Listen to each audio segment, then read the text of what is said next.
Hello everyone, we're starting our day at the home center. We came up to pick drywall. Today we're going to be working on the ceiling for the glam shed, and we are happy because the Millennial Carpenter is coming to help us out. He might also be the Millennial Drywaller among many other trades. So let's go!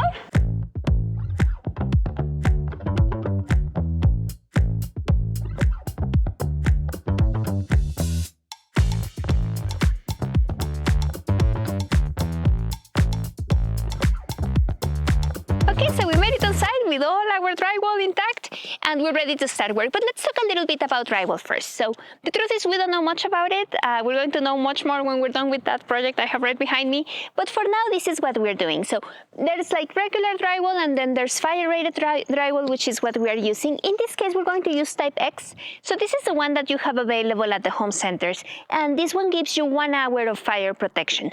Now, the one we wanted to use is called type C, and that gives you 4 hours of fire rating, and that's because they add fiberglass to the product so it can withstand a little bit longer.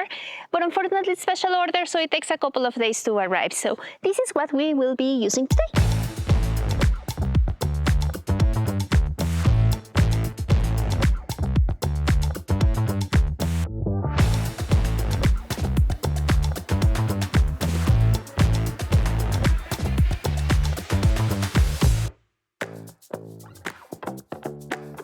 Well, as you can see, Ty was here and it was a hurricane of progress. We basically have all the drywall on the ceiling. We do have some learnings, especially related to the Siga Majrex. First off, you cannot necessarily assume that the next stage of subcontractors will come in and take care of the previous stage.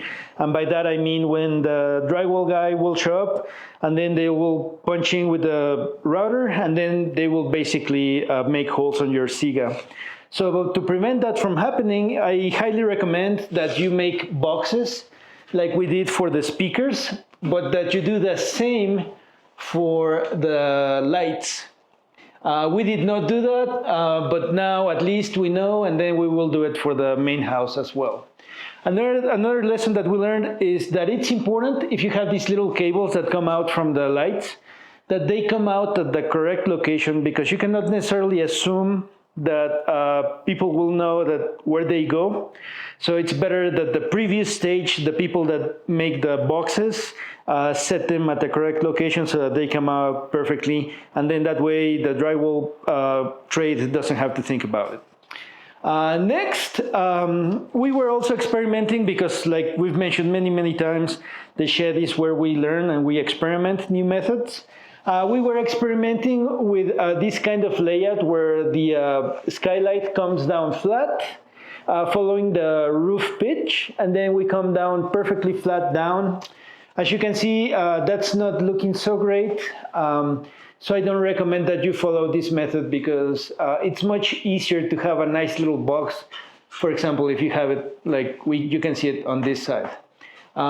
Fortunately for us, we were able to catch this mistake, or it's not a mistake, it was just a pure experiment. We were able to catch the experiment, and for the main house, we actually made everything nice and flat. So we just need to add a few more layers of mud, sand it, paint it, and hopefully we'll be done, but we'll see.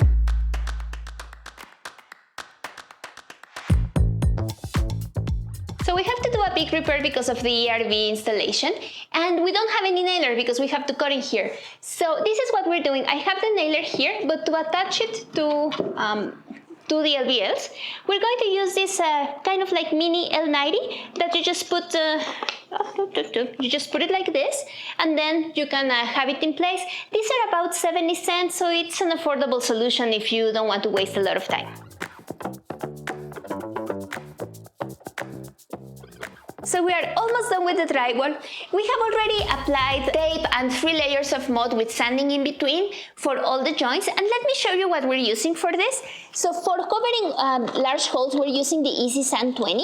And the one thing with this one is, if it's first time you're doing this, it dries really quickly. So if you're going to use this one, you need to move fast.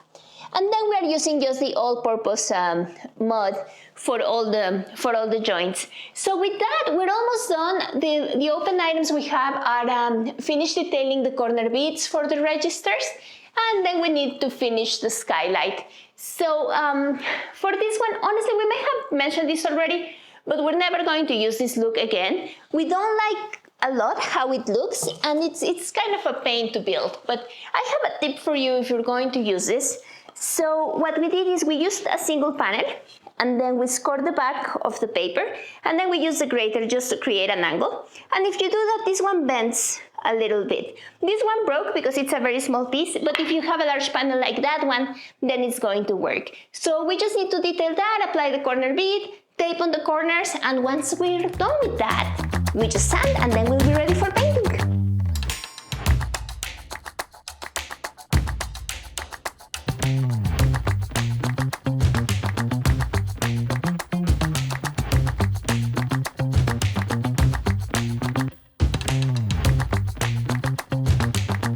Done with the drywall. Come on in, let me show you what we did. This is the final result and we're super happy with it. So believe it or not, in this small room, it's about 11.5 by 13. We have 20 holes in the ceiling, plus the skylights. So it was a pretty complex project, but it was actually pretty fun. So the first shout out goes to our friend Tyrel, the Millennial Carpenter. He's the one that helped us with hanging and the first detailing and everything, and it just looks amazing. So from there, let's move on to some lessons learned.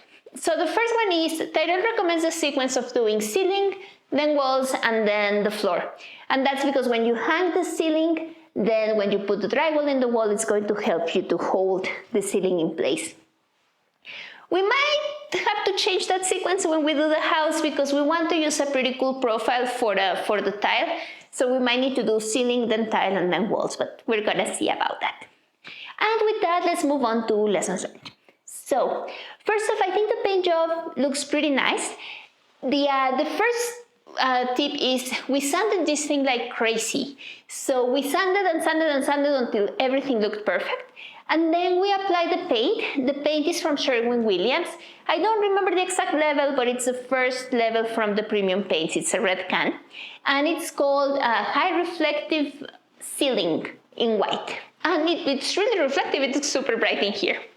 So the brand claims that one coat is enough, but we did 2 coats and it looks much better. Now the other thing is the holes themselves.